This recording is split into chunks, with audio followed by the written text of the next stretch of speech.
Okay, welcome everybody. Let's do something a little different today. We're doing a live video talking about Vice President Harris's announcement, her second policy decision about price gouging and against price gouging.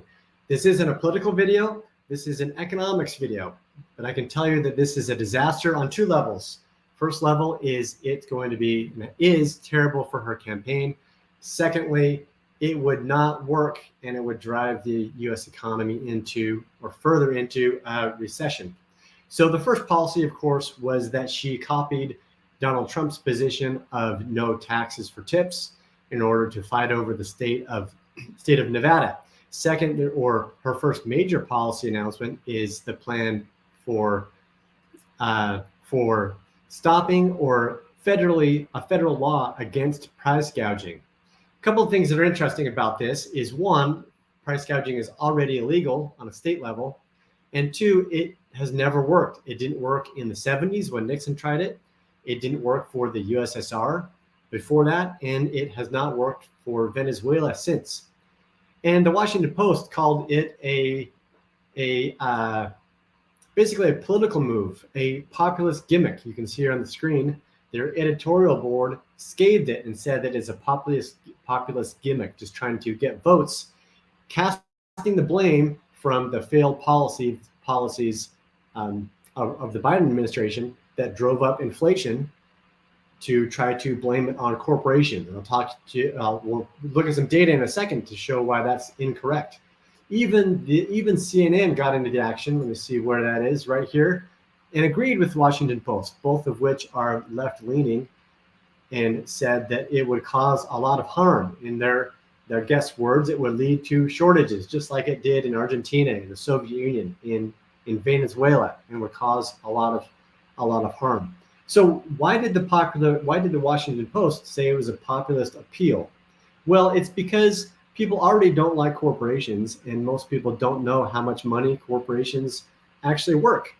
The profit margins of a grocery store are around 2%. And there's a lot of competition in grocery stores. But you can see from this report shows that the people think the average company makes about a 36% profit margin. So it's about 500% too high. You can see from the graph that people think that corporations make 36%, but Walmart, which is largely partially in groceries, makes 3.1%. And grocery makes even less than that.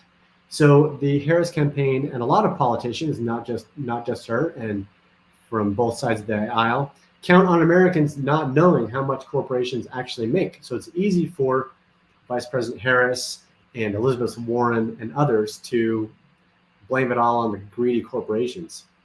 What would happen is, if this price cap went into effect, it would mean that the groceries can't raise the prices very much, or people will go elsewhere, because grocery stores are very abundant in most parts of the country. They're on every corner.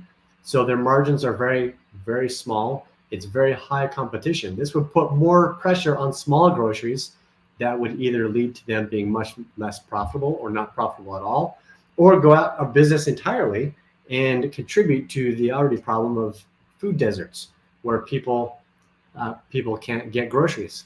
So it's about shifting blame.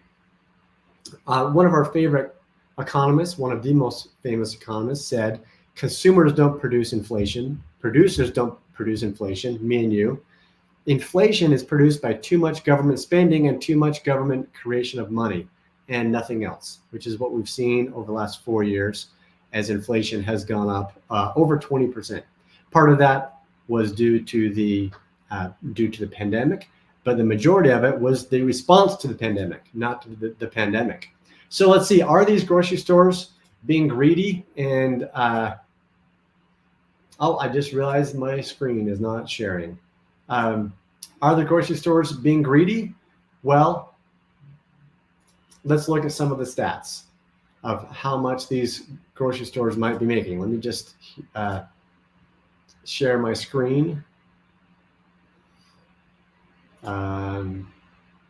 Sorry about that. This is one of the first times I've done this. And it is not working. So we're just going to go to go to here, the rundown of how much grocery stores actually make. They make about 2% on average, sometimes 3%. If I can find the right screen, there we go. Okay, so you can see here that Kroger's profit margin is negative 5%, and General Mills is negative 4%. Costco is about 4%. Walmart is 5%. Well, other companies, especially tech companies, are much higher. General Dynamics, 21%. Disney, 35%. Google, 35%. Banking, 47%. Morgan Stanley. Netflix, 48%. Meta, 60%. GE, 62%. Goldman Sachs, 180%. And NVIDIA, of course, one of the leading stocks of this year, 455%. So we can look at some of the stocks and look at some of their prices or some of their earnings. I'm looking at profitability of Kroger that I wanted to bring up on screen. 1.3% is their profitability this quarter. Tyson Foods, it's about the same. Tyson Foods is 1.8%. So you can see that the profitability of these companies is already very low. So putting price caps on the companies would result in higher prices for everybody, less food for everybody. And even if you go up the chain, as some has suggested, that the caps aren't for the grocery stores, it's for the producers. We can look at a company like Cisco, which produces a lot of the groceries, a lot of the food in restaurants and groceries around the country. It's a supplier of groceries up the chain. Their profit margin is 2.5%. So these margins are already very, very small. So it's interesting that when this came out, people around the press, from the left and the right, economists across the country have been saying this would never work. It's a disaster, and people in politics are saying it's a political move. So what do you think? Does the data not support this? Is it just a political move? And most importantly, will people believe it? I'd love to hear your comments below. And sorry for the technical difficulties. We'll see you next time.